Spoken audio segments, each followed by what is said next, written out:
Speaker Boji D. Bakit naman niya Mr. Maravillas? Di ba si Boji D yung binasbasa ng palasyo? Di ba niya Mr. Maravillas si Boji D kapartido ng ating Pangulo mismo? Kapartido nga ng ating Pangulo. Kaya lang yung partido ng ating Pangulo mismo, mga kababayan, kulang naman po sa numero. Yung People's Coalition NPC, 32 seats. 28 lang po yung Partido Federal ng Pilipinas ng ating Pangulo. Nationalista Party, 22 seats. Party list, majority, 30 seats. Tapos may ibang mga independents, 40. Congressman Toby Chanco. Ito yung mga masasabi natin, malinaw itong mga sinyales. Kasi po sa politika, ang pananahimik po o katahimikan, hindi po siya neutral. Ito ay posisyon. Ngayon, ang tanong, kung nagbabagang mga balita at pagtalakay sa mga isyu ng lipunan. Bulsa! Opinyon, banat at paglalantad sa katotohanan. Bulsa! What you see is what you get. You decide. ito po mga kababayan, si Dante Maravillas. Pag-usapan po natin yung impeachment draft date laban kay Sara Duterte, which is sa February 6. Saka yung may mga usap-usapan po na kudita sa Congress. Critical kasi mga kababayan yung leadership sa Kongreso sa issue ng impeachment. But before natin pag-usapan, i-update ko po kayo ng kalagayan ng Mayon Volcano. Kasi alert level 3 at sunod-sunod na po yung pagbuga ng apoy. Lumalaki na po yung pagbuga ng apoy. Mga pyroclastic materials, tawag dito sa amin uson. Paggabi, malaki na rin yung apoy na nakikita mga kababayan sa tuktok ng Bulkang Mayon. Yan yung eruption mga kababayan kanina. Ito po, close up. Nakuha mga kababayan ng eruption kanina.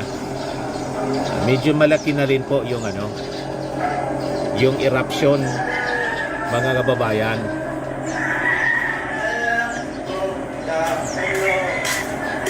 Malapitang kuha yan mga kababayan.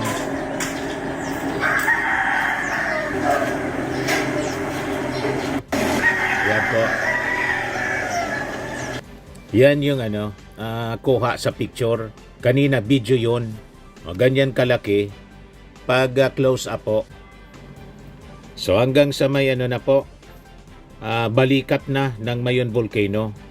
Kuha ito sa Santo Domingo Albay, mga kababayan. Dito yung bandang Legazpi. Santo Domingo, nasa likod dito, First District. Yan po. Yan ang paggabi mga kababayan. Crater glow. Pero pag may mga small explosion po, lumalaki siya. Ito yung kagabi. Diba? Bandang Santo Domingo itong areang ito. Ito yung bandang Legazpi. So malaki-laki na rin po yung mga dumadaloy na apoy mga kababayan. Makikita sa gabi. Kaninang umaga to, mga 1 o'clock in the morning. Yan, tingnan ninyo. Marami na rin yung apoy, mga bato na gumugulong pababa. So magandang tingnan mga kababayan, paggabi. Kaya marami ng mga turista nagpapabook dito sa amin sa mga hotels mga kababayan para experience nila, makita nilang personal ang pagputok ng bulkan.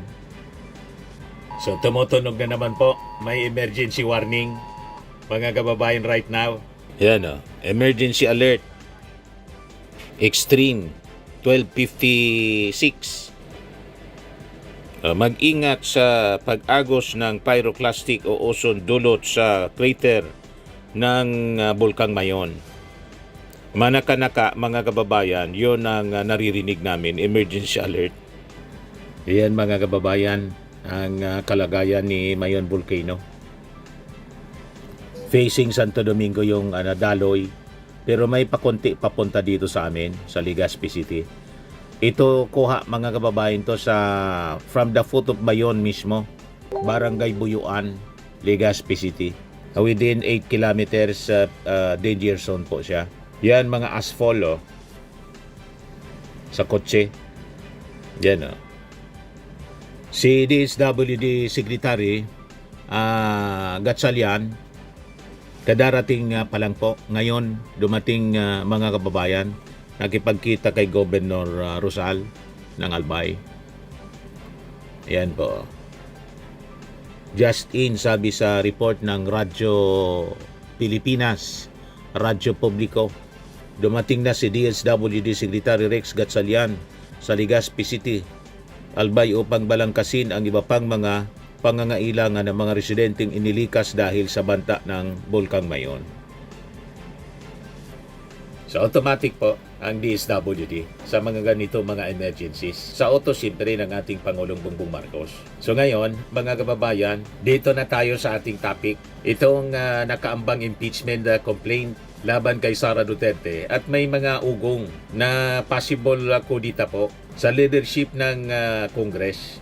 Bakit naman anya Mr. Maravillas may ganong mga pagbabanta? Alam nyo na, gusto nilang harangin siyempre yung mga kaalyado ni Sara Duterte, lalo na si the little girl, si GMA. So pipilitin nila na magkaroon ng change ng leadership sa Congress, lalo't hindi sa kasalukuyan mga kababayan, hindi na si dating Speaker Martin Romualdez ang speaker, kundi si Boji D. Isa po itong high level political maneuver. Isa po itong plano mga kababayan na magbubukas po ng landas sa bait and switch scenario kung saan ang target nila po malihis po sa Vice Presidente at malipat.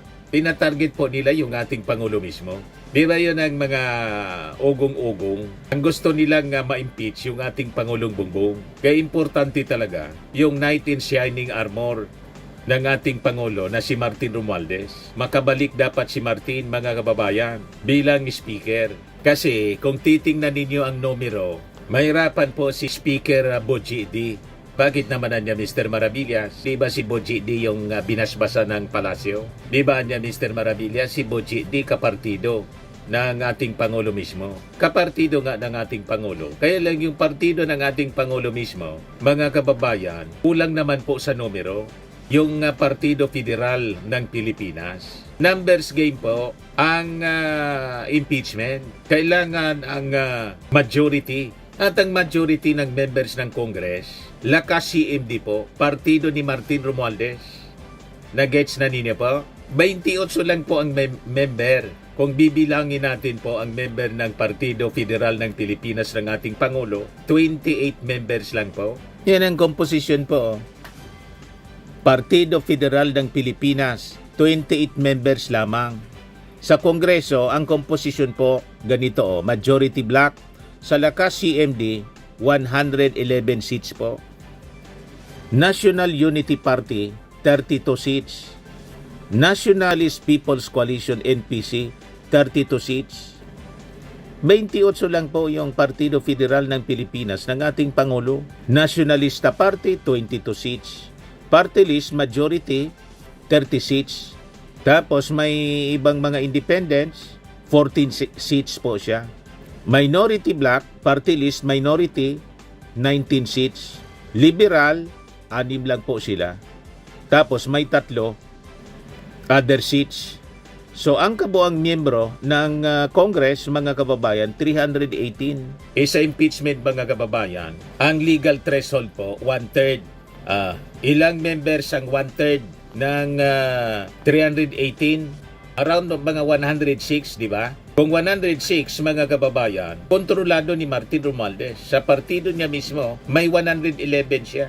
Kaya di ba, super majority ang kontrolado ni Martin Romualdez nung siya yung speaker. At nang unang ma-impeach si Sara Duterte last year, ilan yung pumirma agad-agad? 215 nga pala. Landslide super majority. May mga humabol pa, mga kababayan, naging 245. So nakita ninyo kung gaano ka lawak ng impluensya po ni Martin Romualdez. At sana ito, makita ito ng ating Pangulong Bongbong Marcos.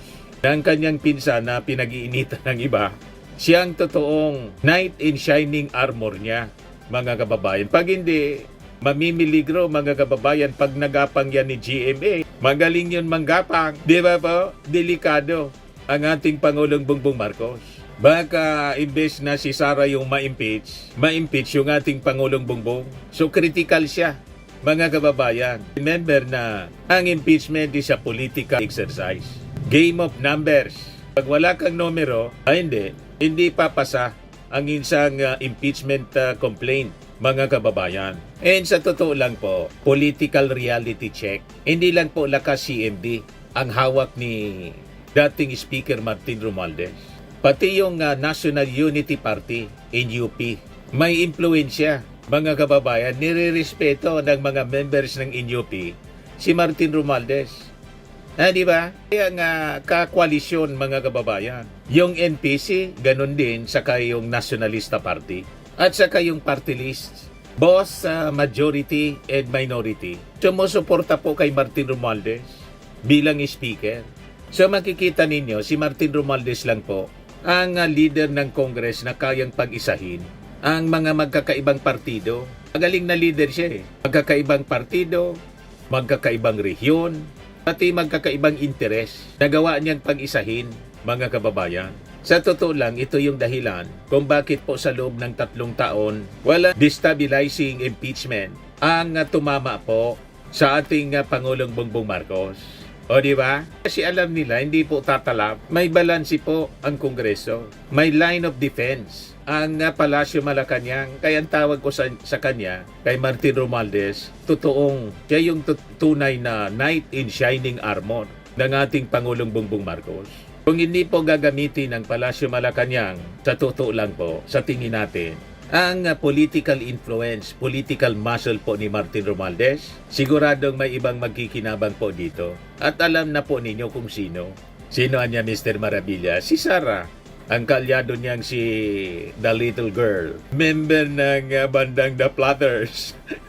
Di ba? At nandyan, mga kababayan, yung banta ng political shift. May influensya din si GMA. Kaya tumatahimik muna pero gumagapang yun. Pag hindi po ipiflex ng Palasyo Malacanang ang political muscle po ni Martin Romualdez, sigurado pong si Sara Duterte ang gagamit nito sa pamamagitan po ni The Little Girl. Na alam naman po natin, dati siyang presidente, di ba? Naging speaker din po siya. Malawak ang kanyang impluensya. Veterano siya sa tinatawag na congressional arithmetic at power realignment. At marami rin, mga kababayan, na mga congressmen ang nagkautang ng loob kay GMA nung panahon na siya ay presidente pa. Kaya delikado. So ito yung tingin natin na talagang tunay na panganib po sa ating Pangulong Bongbong Marcos. Yung leadership ng Kongreso. Hindi po yung legal weakness ng ating Pangulo, kundi po sa yung political vacuum sa House leadership. Ngayon, punta tayo sa pag-iingay, mga kababayan, ni Chavit Singson. Maingay siya, naalata ninyo po? O hindi ninyo naalata? Maingay siya patungkol kay Martin Romualdez, pero tahimik siya pagdating kay Chis Escudero saka kay Congressman Toby Chanco. Ito yung mga masasabi natin, malinaw itong mga sinyales. Kasi po sa politika, ang pananahimik po o katahimikan, hindi po siya neutral. Ito ay posisyon. Ngayon, ang tanong, kung tunay ang moral crusade ni Chavit, bakit tahimik siya? Wala siyang kritisismo kay Chis Escudero. At iba pang mga sangkot sa anomalies. Di ba? Ngayon, dahil politika po ito, maaring makipaglaro po itong si Chavit kasama si GMA. Gaya po ng ginawa nila noong panahon ni Erap. Yan ang gusto nilang ulitin. Sabi ni Chavit po sa press con, history niya is repeating itself. Uulitin nila po. Kaya dapat, bantay, sarado dapat yung ating Pangulong Bongbong Marcos. Hindi po tutulog na ngayon yung mga kaaway niya. Aktibo talaga pong gumagawa ng mga pailalim na aksyon, mga kababayan, para siya puruhan.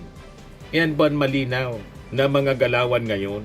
Ngayon, sa simpleng replay of facts, mga kababayan, tingnan natin mabuti, bosisiin natin mabuti, mga kababayan. May mga pahayag po si Chis at saka si Toby na nagpapakita po ng distansya. Hindi suporta sa ating Pangulong Bongbong. Hindi ito tinutuligsa ni Chavit, kundi ang target niya ay iisa. Sino po? Si Martin Romualdez. Di ba sabi ni Chavit, dalawaan niya ang mastermind. Yung ating Pangulo at si Martin. Kung sino yung wala, mga kababayan, ng mga affidavit o COA reports, siyang tinatarget, mga kababayan, ni Chavit. Siyang sinasabit. At isa dyan si Martin Romualdez. Talagang tinutumbok niya si Martin na siyang haligi po kasi ng House majority. Di ba? Alam po ng Malacanang na wala na sa kanilang panig si Cheese at saka si Toby. Aware sila niyan. At ang katahimikan po ng Chavit sa dalawang ito ay kumpirmasyon. Hindi po siya aksidente. O ngayon, going back sa impeachment ni Sara Duterte, nasabi may magpa-file after February 6. Hindi lang po ito tungkol kay Sara. Hindi lang po ito tungkol sa legal sufficiency ng reklamo. Ito po ay battle for control ng House Arithmetic. Sino ang magkokontrol ang kababayan ng Kongreso?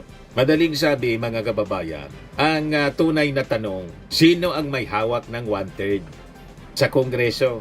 Sino ang may kakayang magwasak, magpanatili or magwasak ng depensa ng Palasyo Malacanang? At malinaw po sa puntong ito ng ating kasaysayan po, walang iba si Martin Romualdez pa rin, mga kababayan, ang leader na may kakayahan po na pag-isahin ang Kongreso para makapagtrabaho po ng maayos ang Palasyo.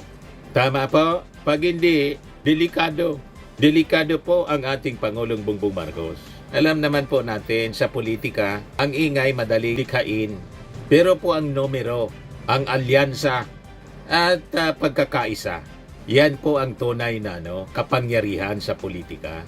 Ngayon, ang impeachment po ay hindi po nagsisimula sa mga ugong-ugong, sa mga kwento-kwento, sa mga chismis. Nagsisimula po ito sa 1/3 na pirma. Kung kaya mo na makuha ang pirma ng 1/3 ng members ng Congress, yan ang impeachment. At sa kung sino ang may kakayahan mga kababayan na pag-isahin ang Kongreso. Malinaw po. Ayan man lang mga kababayan yung ating short video ngayon. Firmax Firming and Lifting Cream, pinapahid po sa mga pulses in affected area. Mainam po sa paninigas ng mga kaso-kasuan. Ito naman po, Automax Radiant Serum. Sa mukha naman yung application, anti-aging po siya. You will look 10 years younger than your age. Sa mga cancer patients naman po, baka lang gusto ninyo itong itry. Neng siya red mixed fruit drink.